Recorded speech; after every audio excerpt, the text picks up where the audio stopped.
Pregunta número 19, la cual dice, lee el texto y responde a la pregunta. Y bueno, aquí tenemos este pequeño fragmento, este texto que habrá que leer, así que empecemos. Luis Pasteur alcanzó el éxito debido a un amor por el trabajo que era casi una pasión, el que con frecuencia era llamado con desdén un mero químico por sus celosos rivales. Continuó con sus trabajos que iban desde cuestionar a cristales sin vida hasta establecer una guerra en contra de la enfermedad. La suya fue una larga fila de intereses que muchas veces parecían dispersos y poco relacionados. Esto debido a que siempre que encontraba una necesidad, intentaba solucionarla. Cristales, ácidos, los fermentos para la leche y el alcohol, la mejor forma de conservar el vino y la cerveza, las enfermedades de los gusanos de seda, gallinas, chivos, cerdos, ovejas, fiebre y rabia, todas llamaban enormemente su atención. Su celo científico, su patriotismo y su amor por el servicio lo estimularon a realizar más y más descubrimientos. Siempre será recordado como el conquistador de las enfermedades. Bueno, finalmente se nos hace la cuestión, según el texto, ¿por qué Pasteur atendía proyectos de diferente tipo? Y tenemos aquí 4 posibles respuestas. Procederemos como siempre, descartaremos las 3 que no son, diremos el por qué y finalmente seleccionaremos la que sí es, iniciando por B, la cual dice, era una forma de responder a la envidia de los científicos de su tiempo.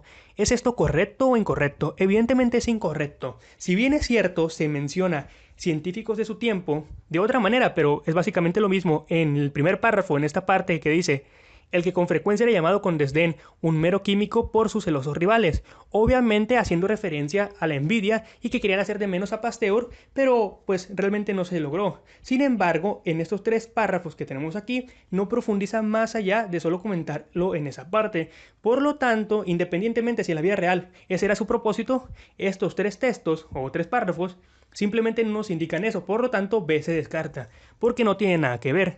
Vamos con D, la cual dice, quería ser considerado como un gran humanista. Yo les hago la pregunta, ¿en qué parte de estos 3 párrafos menciona eso? Realmente no. Vamos a analizar el tercero, el cual dice, su celo científico, su patriotismo y su amor por el servicio lo estimularon a realizar más y más descubrimientos. Siempre será recordado, bueno, eso ya no importa, pero nos quedamos con esta parte del último párrafo y como pueden ver, no menciona nada de que quiere ser un gran humanista. Tal vez en la vida real eso pudo haber ocurrido, sin embargo, estos 3 párrafos no nos indican eso, por lo tanto se descarta D. Vamos con C, la cual dice, le atraía todo tipo de actividades gracias a su curiosidad.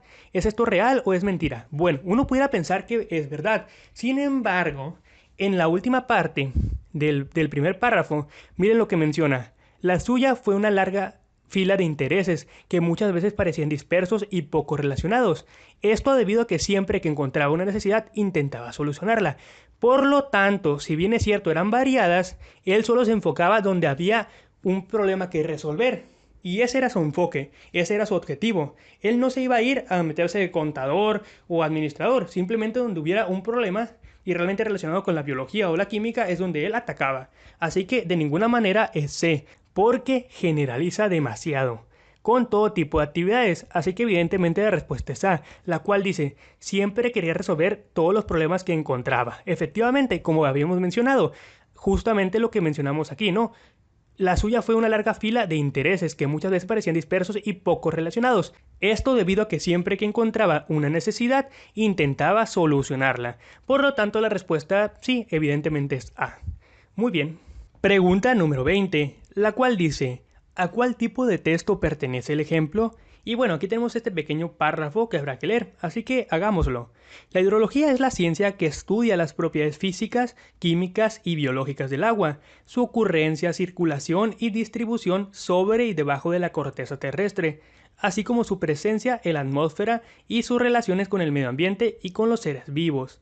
Bueno, lo que acabamos de leer aquí es una definición, la definición de la palabra hidrología, o la ciencia, ¿no? En este caso, y nos preguntan a cuál tipo de texto pertenece, y tenemos 4 opciones, narrativo, descriptivo, argumentativo y expositivo, y como ya lo hemos hecho en anteriores ocasiones, es muy fácil responder esta pregunta. ¿Por qué? Le traemos esta tabla, que ya la conocen me imagino, en la cual se nos pone las características de cada tipo de texto. ¿Ok? Así que vamos a empezar sin más preámbulo. Iniciemos con A, narrativo. Veamos cuál es la intención comunicativa o alguna de sus características, ¿no? Relata hechos que pasaron a los personajes. ¿Dónde ocurre? En novelas, cuentos, fábulas y noticias. ¿Acaso esto es una historia? ¿Acaso aquí hay personajes? ¿Es una novela o un cuento? No, ¿verdad? Entonces A se descarta. Vamos con descriptivo. Justo aquí al ladito. Aquí menciona que cuenta cómo son los objetos, las personas, lugares, animales, sentimientos y situaciones. ¿Y dónde aparece esto? En guías de viaje, cuentos y novelas. ¿Esto es un cuento? ¿Es una guía de viaje o una novela? No, es una definición de una palabra, bueno, que en este caso es una ciencia. Por lo tanto, B se descarta. Vamos con C, argumentativos. Según el tipo de texto argumentativo, se menciona que defiende ideas y expresa opiniones, y aparecen artículos de opinión y críticas. ¿Acaso esto es una crítica? ¿Es una opinión? ¿Verdad que no? Es simplemente una definición objetiva. Por lo tanto, terminamos en la última, que es expositivo. Veamos qué tipo de característica tiene. Y bueno, aquí dice que explica y transmite información de forma objetiva. Bueno, ¿qué es más objetivo que una definición científica? Pues, bueno, hay varias cosas, pero en este caso es muy objetiva. ¿Dónde aparece? En libros de texto, artículos de divulgación, textos científicos. Obviamente esto es una definición científica, por lo tanto, pues cae redondo en esta definición, ¿no? De texto expositivo. La respuesta obviamente es expositivos. Y en este caso es porque transmite información centrándose en el contenido, mismo que el receptor debe percibir claramente. En este caso se expone el tema de la hidrología, ¿ok? La ciencia que estudia el agua, etcétera, etcétera, etcétera. Muy bien. Pregunta número 21, la cual dice, ¿cuál de los enunciados funciona como argumento de un texto persuasivo?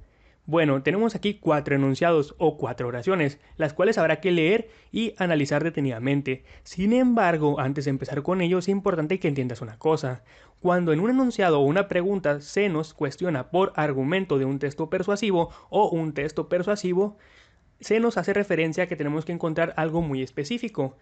Obviamente referente al texto persuasivo. Y te preguntarás, ¿qué es eso? Ah, bueno, eso se llaman elementos de persuasión, que obviamente se encuentran dentro de los argumentos o el texto persuasivo en sí. Y te preguntarás, ¿qué es eso? Ah, es muy sencillo también. Son frases. ¿Dónde o por qué? Bueno, esas frases se encuentran obviamente en las oraciones o en textos mucho más grandes.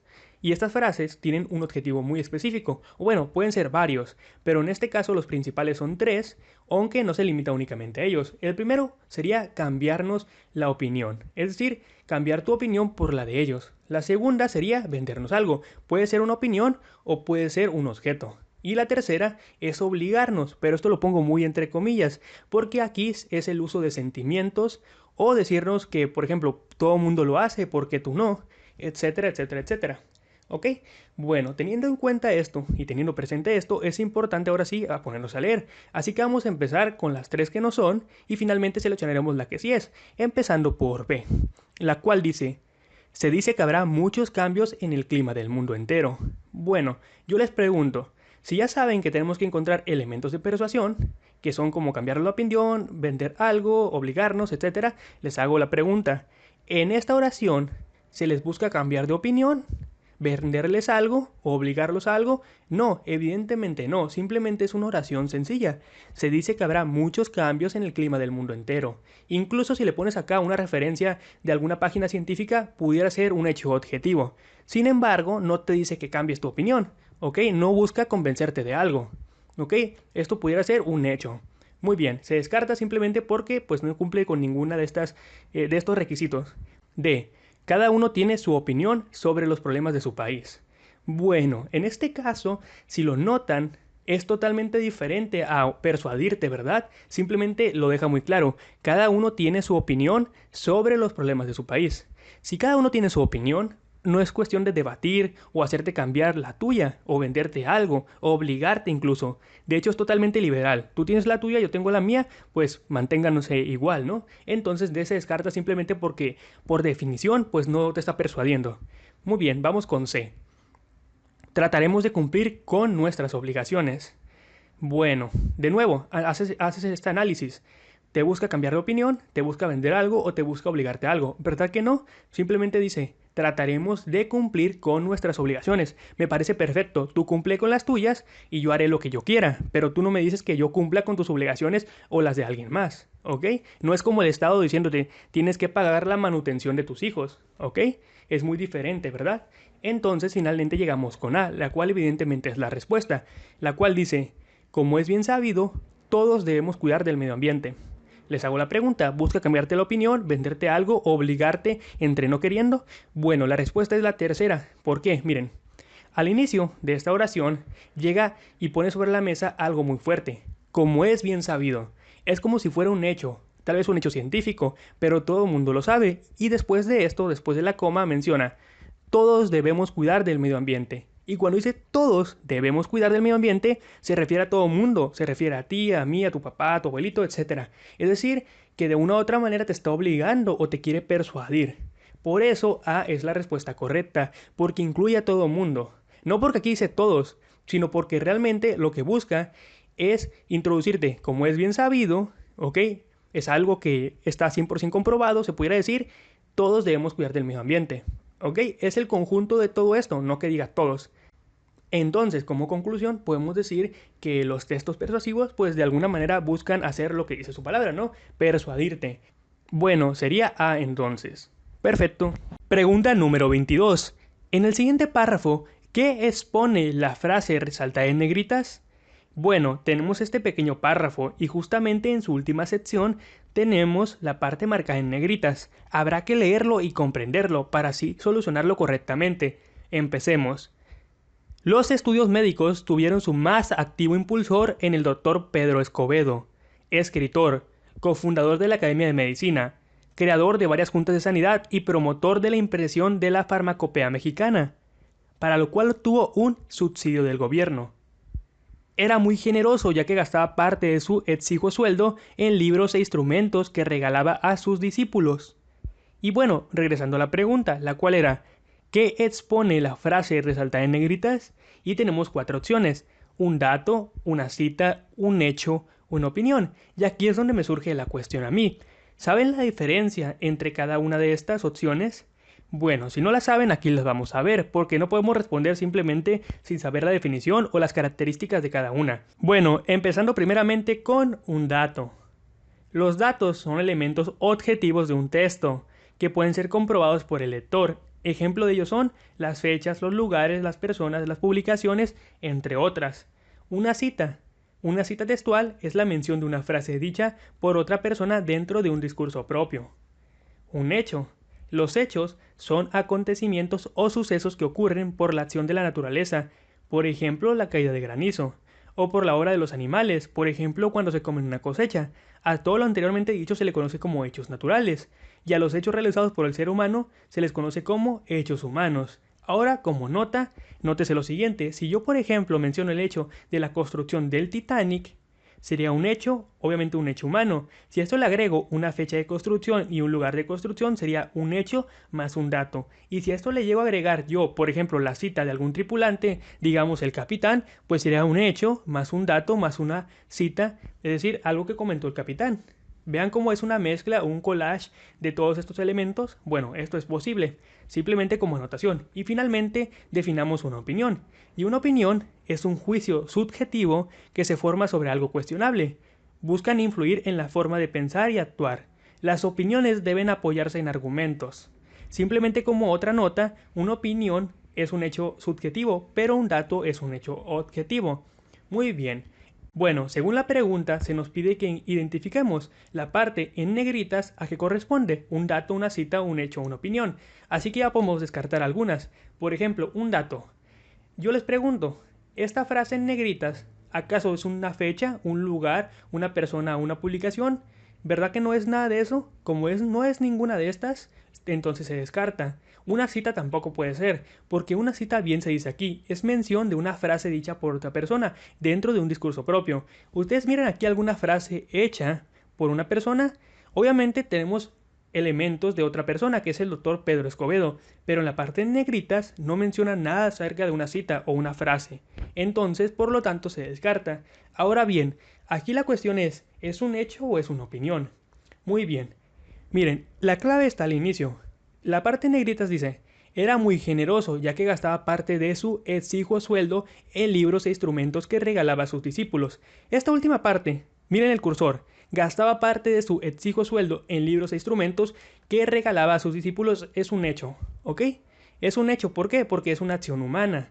Sin embargo, donde cambia la cosa es al inicio. Era muy generoso. Cuando yo agrego esta sencilla frase de 3 palabras, era muy generoso, es una opinión, porque yo realmente no sé si era generoso o por qué lo hacía.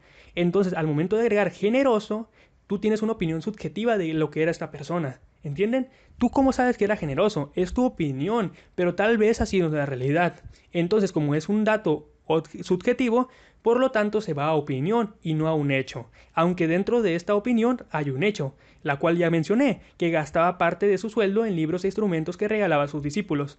Espero que se puedan identificar los elementos, como les dije, puede ser un collage de hasta los 4 elementos, pero deben identificar cuál es el más fuerte y cuál es el que manda, ¿ok? Entonces la respuesta correcta en este caso es una opinión. Nada más, pues pongan mucha atención. Muy bien. Pregunta número 23, la cual dice, ¿a cuál tipo de texto pertenece el fragmento?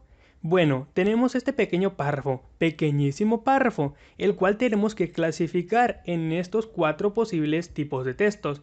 Así que empecemos leyéndolo. Locura, proveniente del latín Stutultae. El término fue utilizado por Erasmo de Rotterdam para titular su libro Stutultae Laos, que significa elogio de la locura. Y bueno, nuestras posibles opciones son texto expositivo, argumentativo, narrativo o descriptivo.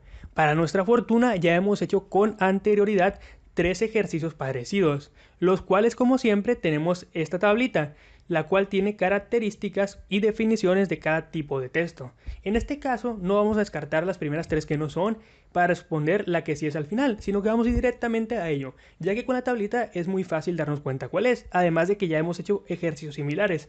Así que la respuesta correcta en este caso es texto expositivo. ¿Por qué? Bueno, veamos sus características. Un texto expositivo, ¿ok?, explica y transmite información de forma objetiva, donde se encuentra en libros de texto, artículos de divulgación, textos científicos y emplea un lenguaje claro y directo. En este caso, obviamente la información que tenemos aquí es clara y objetiva.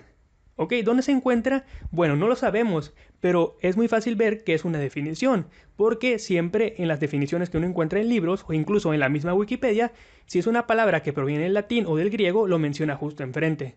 En este caso, es simplemente una definición de una palabra, y obviamente que menciona el término fue utilizado en tal lugar, etcétera, etcétera, etcétera. Esto pues para darle un contexto a la palabra. En este caso pues tiene todos los elementos que requiere un texto positivo, por lo tanto la respuesta correcta pues es A.